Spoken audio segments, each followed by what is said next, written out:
On today's show, we'll be joined by weekly co-host Alykhan Bijani to discuss KJ Martin and the impact that he's had on the Houston Rockets this season after quite a bit of uncertainty about his role on this team moving forward, plus the possibility of a contract extension for KJ Martin given how well he's played through training camp and to the start of this NBA season. Plus, we'll do some film breakdown in segment 3. All of that and more coming up right here at Locked On Rockets. This is Mission Control, Houston. Ignition sequence start. The Houston Rockets select Jalen Green and Jabari Smith Jr. T-minus 15 seconds. Guidance is internal. Every time I step on that floor, I'm coming. You're getting somebody who's going to come in with a chip on their shoulder, somebody who's going to come in and compete from day one. 6, 5, 4, 3, 2, 1.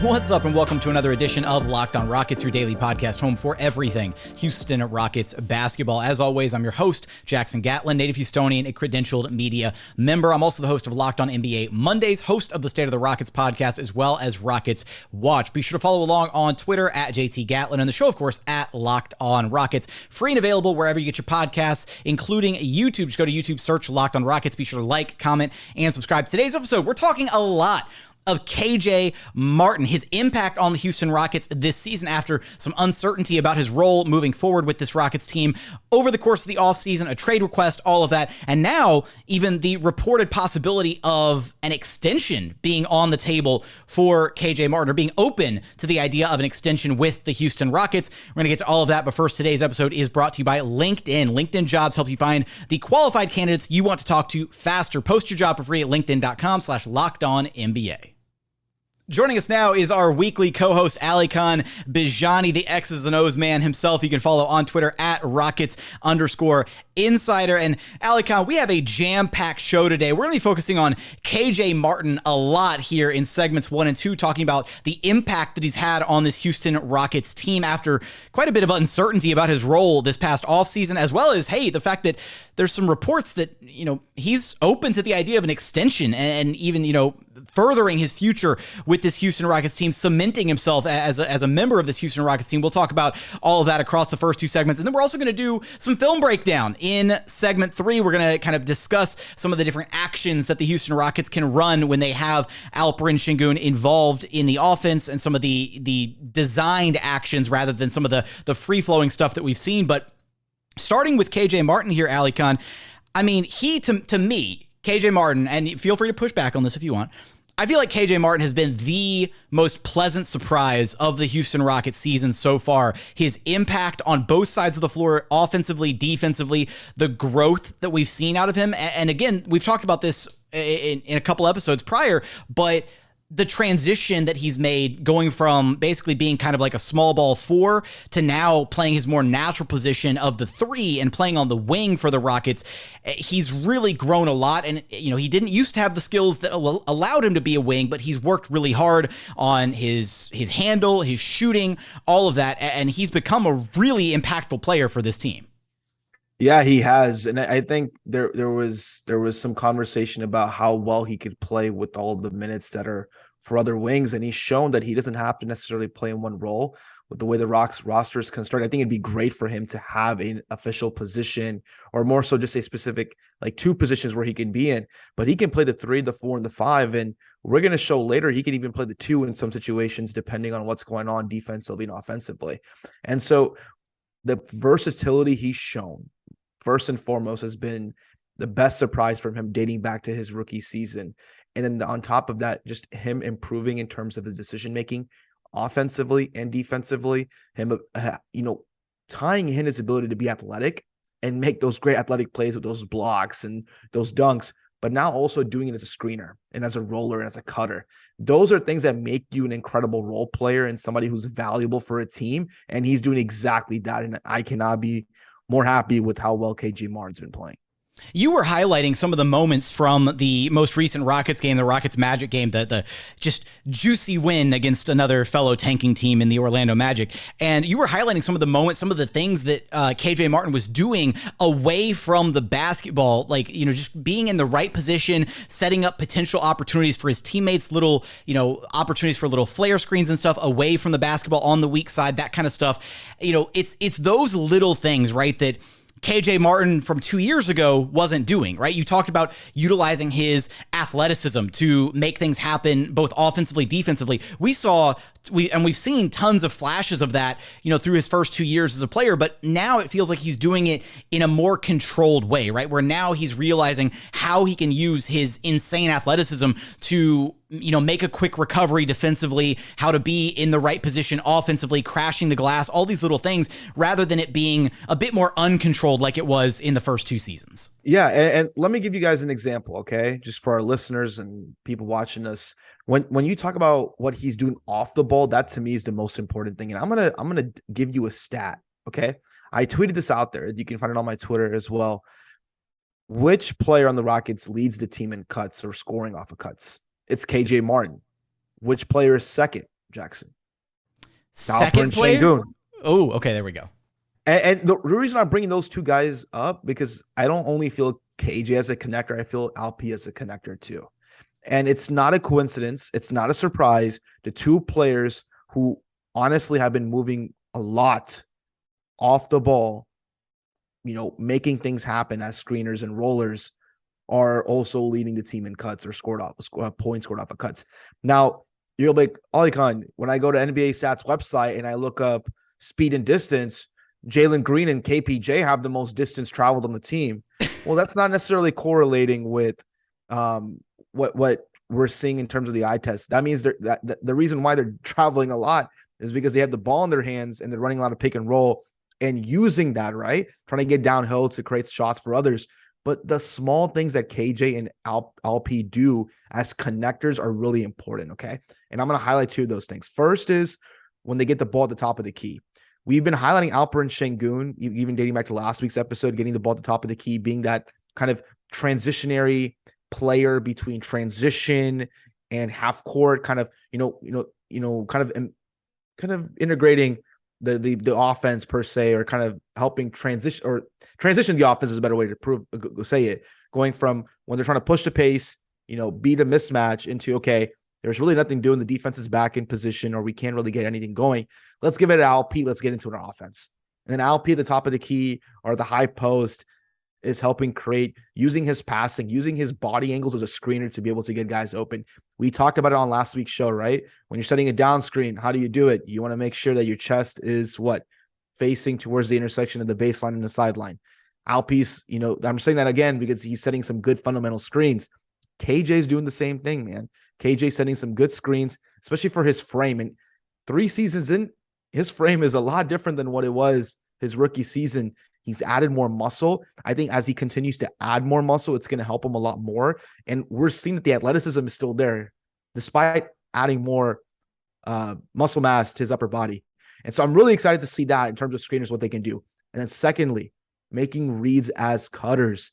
So KJ Martin does a great job when he's in the corner and they're putting him as a slot shooter or a corner shooter, and he sees, oh, Jalen's next to me.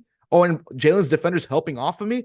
Let me go and set a flare screen. Let me step into the back of that cheating defender so that when I hit the back of that cheating defender, they can't just rotate back, right? They have to go over me, over my body to be able to recover. And that gives a shooter like Jalen Green or whoever it is enough time to be able to get a shot off. So between those two habits within themselves that they both do, that's just opening so much more for this offense. And oh, by the way, cutting, like I mentioned, they're cutting a lot. They're making reads. If a guy's driving to the basket like Jalen Green or Kevin Porter Jr., they're in the right spot. They're getting the dump off passes. They're scoring.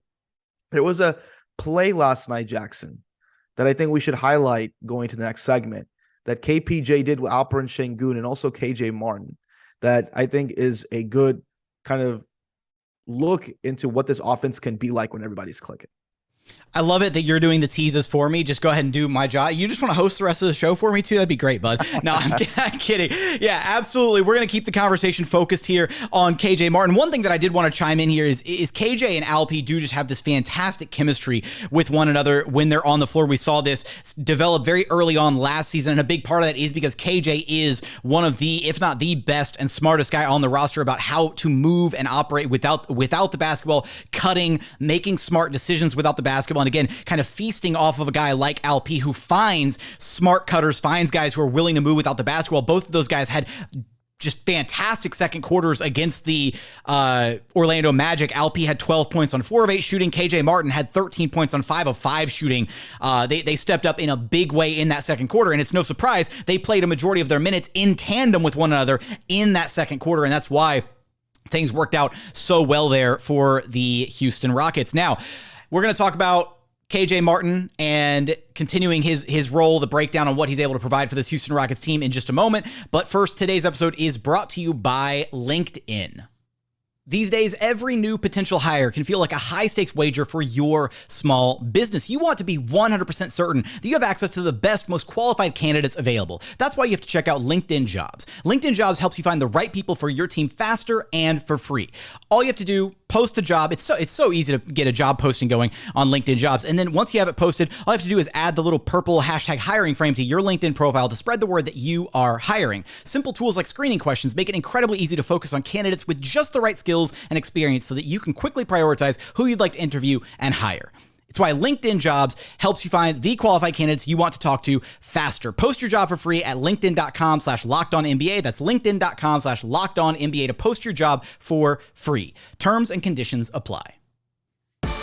And continuing on here at Locked On Rockets, your daily podcast home for everything Houston Rockets basketball. Now, Alykhan, since you took my job for me and teased up this segment, let's get to the play that you wanted to talk about, because I also wanted to kind of just focus on the skill that has really stood out to me from KJ Martin so far this season, the skill that I think he's developed, or is at least the most important to what he's been able to do on the floor and kind of the way he's being impactful for this team. But let's talk about the play that you wanted to break down first.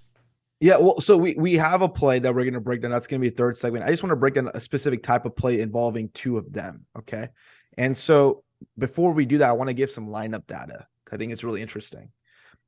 Alperen, Sengun, and KJ Martin, 2-man lineups. They've played 9 games together, okay? They have one of the best assist-to-turnover ratios on the team when they play together. They have one of the best assist percentages on the team together. Their net rating is 7.4. They have a very high defensive rebounding percentage. They have a low turnover ratio, a very high true shooting percentage. They play with good pace.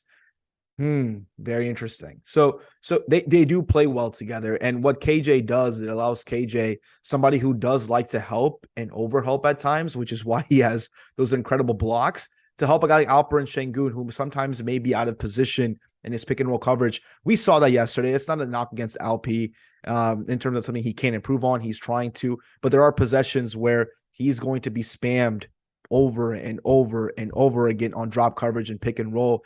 And there's going to be times where he's playing without a help defender in the empty corner, and KJ can come over and help and cheat and kind of do some helping for him and block some shots or be a deterrent, which is why they play well together, rebounding and defensively a little bit too.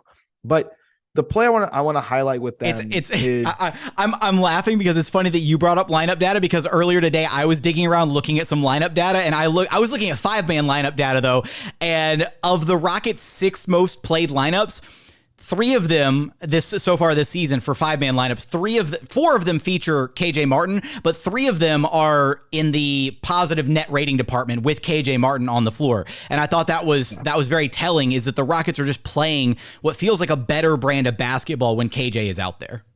Yeah.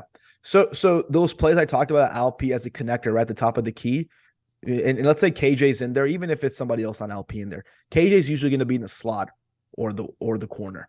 And what he does each and every time is if he's seeing that a ball handler is getting towards the middle, you're going to see him cut inside. It doesn't mean he's trying to cut for a basket, but as soon as he sees his teammate, he knows when his teammate's about to go for a shot. You play with them in practice enough, when he sees a teammate going up for a shot, and his defenders not paying attention, he's crashing the offensive glass. And he is a very big reason why the Rockets are one of the best offensive rebounding percentage teams in the league. And it's because of KJ Martin's activity. And then also the play in terms of, it's not really a play per se, but it's something he does. When you watch him in transition, what does he do? He attacks the rails. He attacks the middle. It allows him to not only get the ball if his teammate's able to get it to him, but he opens up so much more for this team if they push the ball enough or early enough in transition. A large part of the problem where the Rockets are a good transition team, but not the best transition team, is because they sometimes walk the ball up. If they continuously brought the ball up with high intensity and speed, I guarantee you KJ Martin would be one of the league leaders in transition pain because he's so quick at getting across the half court and trying to be able to, provide some pressure around the paint. And so, those are just small things that we talked about in that article by my friend Kelly Eco, right? He talked about, and KJ talked about, he doesn't care about scoring. He wants to be able to make it easier for others to score and for them to be able to win. Those are winning types of plays. When you're doing those things and you're allowing others to flourish because you're collapsing a defense, or you're setting a screen, or you're setting a flare, or you're cutting, or you're crashing the glass, those are winning plays. And I think if he can continue to make those more consistently, he's able to play defense at the perimeter while also being good help side recovery. He can knock down the three as exceptionally as he has these last few weeks. If he can do those things, there is no reason why he should not be starting moving forward in the future. There's no reason why he can't be a big part of this team moving forward as well. Yeah, and speaking of whether or not he'll be a big part of this team moving forward, one other part of Kelly Eco's incredible article that he wrote about KJ Martin did involve the idea that KJ is open to the idea of a contract extension. That's something that we want to tackle and discuss here momentarily. But first, Alykhan, the thing that I wanted to bring up is, as far as KJ's skills go, right, the things that he's developed, that he's worked on, I feel like his passing is probably the most under the radar skill of his now, because, you want to look at his ball handling, his ability to attack, off the catch, things like that now, which is great. Even the willingness to put the ball on the floor in transition when he needs to, that's been fantastic. His shooting has gotten considerably better. In fact, so far this season, in games where KJ is actually getting over 25 minutes, he's shooting 37.5% from three. Now, there are games where he's getting less than 25 minutes and he's not shooting, that well from three, if at all. He's had a lot of games where he's missed threes, but there's actually the difference is what I'm seeing here is when he's actually getting more attempts from three. So here's maybe a better metric rather than just looking at the minutes metric. When he shoots more than 4 attempts from long range, more than 4 attempts per game from long range, he's floating around 37.5%. And that's happened in 5 games so far this season. It's a small sample size, but his ability to shoot has gotten better. Defenses are having to honor him better, and that's opening up driving lanes for him, allowing him the chance to attack defenses in new, different ways. But then outside of that, the thing that's really come with that and his ability to attack off the catch is his creation ability. His passing, and in this most recent game against the Orlando Magic, he had, I think it was 5 assists, if I'm not mistaken, off the top of my head. I think it was 4 or 5 assists, somewhere around there. I mean, his ability to recognize where guys are on the floor and then make the right pass. You talked about noticing, being aware of where Jalen is or where KPJ is and setting a little flare screen or whatever to kind of open things up for them. He's also just finding his teammates, right? Whether it's just swinging the ball around the perimeter or driving in. And he's had a few passes both through preseason and the early part of this season where he'll drive in from the strong side and then whip a pass out to the weak side corner to the open shooter because the defense is in rotation. And if that is now a consistent part of his skill set, then I don't see why he's not potentially the future starting small forward for this Rockets team, because he's giving you everything that you want out of that small forward position right now. And I will say just some other stats to throw at you in terms of catch and shoot. He's shooting 34 or 35% on catch and shoot overall, 37.5% on guarded shots, only 30% on unguarded. I think those will balance out itself over the course of the season. A couple things on his cutting. He's in the 58th to 60th percentile in terms of as a cutter. He needs to get better as a pick and roll man. And what I will say about what you mentioned about passing, I think he's been good as a passer, as a connector, right? At the perimeter, having basically moving it around. That's our buzzword today. That's our buzzword today, since that's what KJ decided to use to describe himself, right? Is he's a connector. Yeah. And so as a connector, you just move it from side to side. That's pretty simple and easy. Where he needs to improve, something that Jae'Sean Tate has even talked about, that Jae'Sean himself needs to improve as a passer on the rolls or on the move. And I think that's where having LP helps him out a lot. But whenever you have a guy like KJ, who's just naturally such a gifted athlete, and when he slips, defenses have to honor him. If he can master or just get good enough at being able to pass on the move or pass in the short roll, it opens up a lot more for this offense as well. So that is an area of improvement I know that he's working on, making those reads, especially him and Jalen out of drop coverage, or honestly any big with Jalen out of drop coverage, the way teams are playing him. But out of drop coverage, if KJ can make those passes, that opens up a lot more for the offense, just like it did last night in Orlando. Coming up, should the Houston Rockets entertain contract extension discussions with KJ Martin? Has his play warranted it to this point? Also, we're going to take a look at some play breakdowns for the Houston Rockets, some of the offensive actions that they've been running to this point in the season. But first, today's episode is brought to you by BetOnline. BetOnline.net is your number one source for sports betting info, stats, news, and analysis this season. Get the latest odds and trends for every professional and amateur league out there. From football to basketball to soccer, esports, they've got you covered for everything over at BetOnline. Right now, you can head over to BetOnline to take a look at who the odds-on favorites are to win the NBA title this season. Spoiler alert, the Rockets are not title favorites this season, but the actual title favorites, the Milwaukee Bucks plus 550 at the top of the pecking order. Got the Boston Celtics right behind them at plus 575. Golden State Warriors in third place at plus 750. LA Clippers at plus 800. And then rounding out the top five, you have the Phoenix Suns at plus 900. So for all of those odds and more, head over to betonline.net to learn more about the trends and action available to you. BetOnline, it's where the game starts.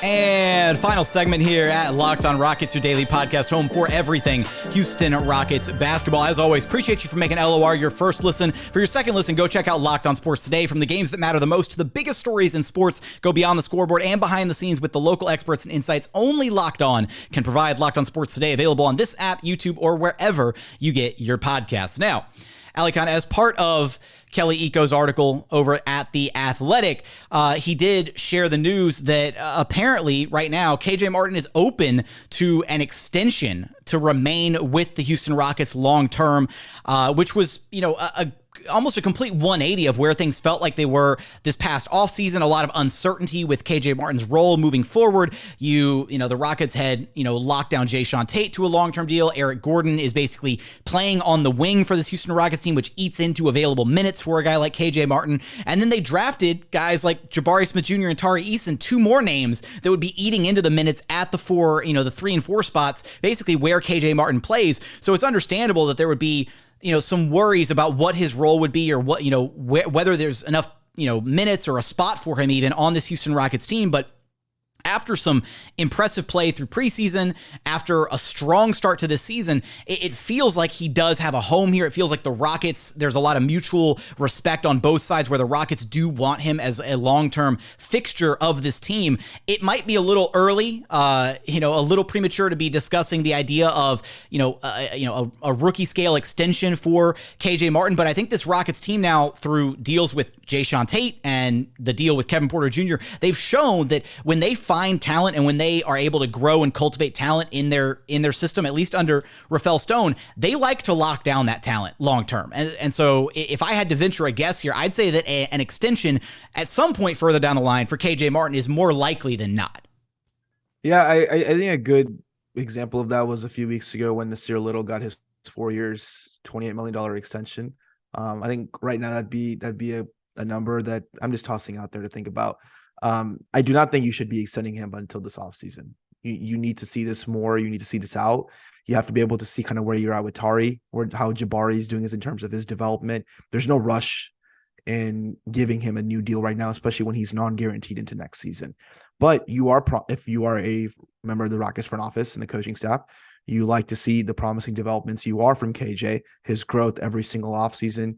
Now it's about, can he make this grow during the season even more? Can he continue to get better? Can he continue to show that he's consistent as a 3-point shooter? Can he show you that he's able to take on more defensive assignments at the perimeter, as well as being a help side rotation defender?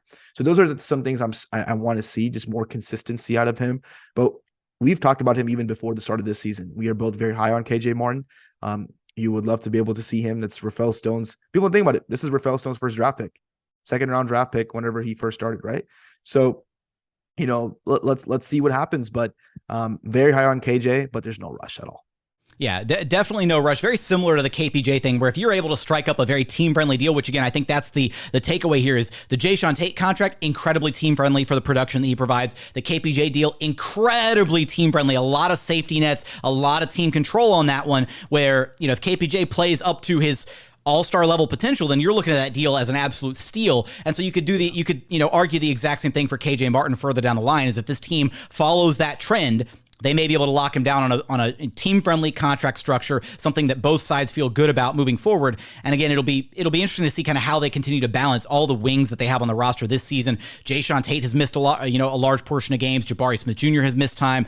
And how does that impact KJ Martin moving forward, right? Where is he in the pecking order, in the hierarchy of available wings for this Houston Rockets team? Only time will tell, and we'll be able to kind of pay attention to that trend as the season moves along. But Alykhan, let's break down some of the actions here for the Houston Rockets, some of the things that they've been doing offensively. And so we are unveiling the fans. We're going to do a big old drum roll here for our YouTube viewers, because we whipped up this really cool film room display, and now it is running. So if you're watching on YouTube, you can see a telestration device that Alykhan whipped up. It's awesome. It looks great. And Alykhan's going to walk through this series of actions that the Houston Rockets are able to run to try and generate some of their offense.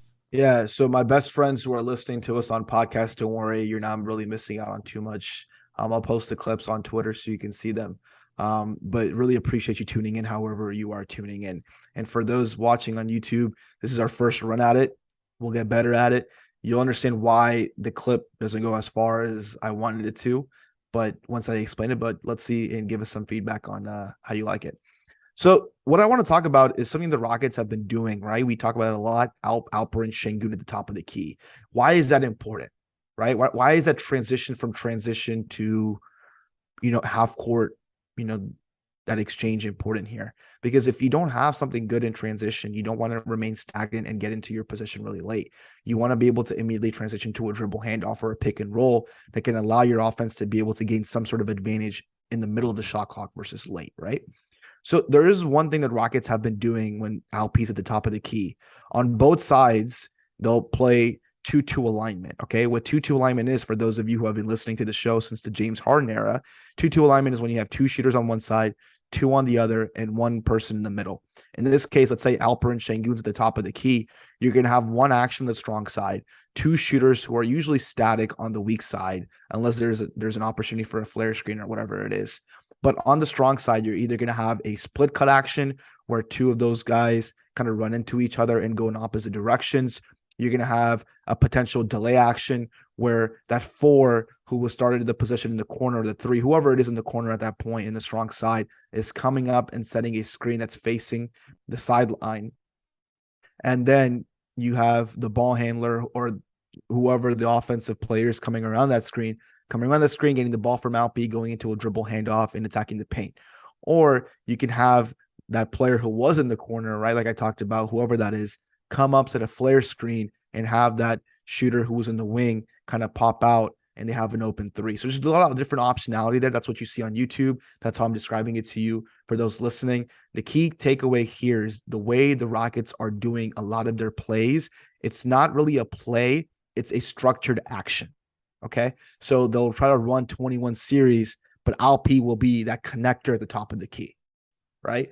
21 series, meaning the ball handler is dribbling it up the right side of the court, for example. And then there's a guy in the strong side corner, steps up, catches the pitch, and then gets into an action, or catches the pitch, gives it back to the ball handler gets into an action. So it's usually like a 2 or 3 man action that's involved on one side of the court.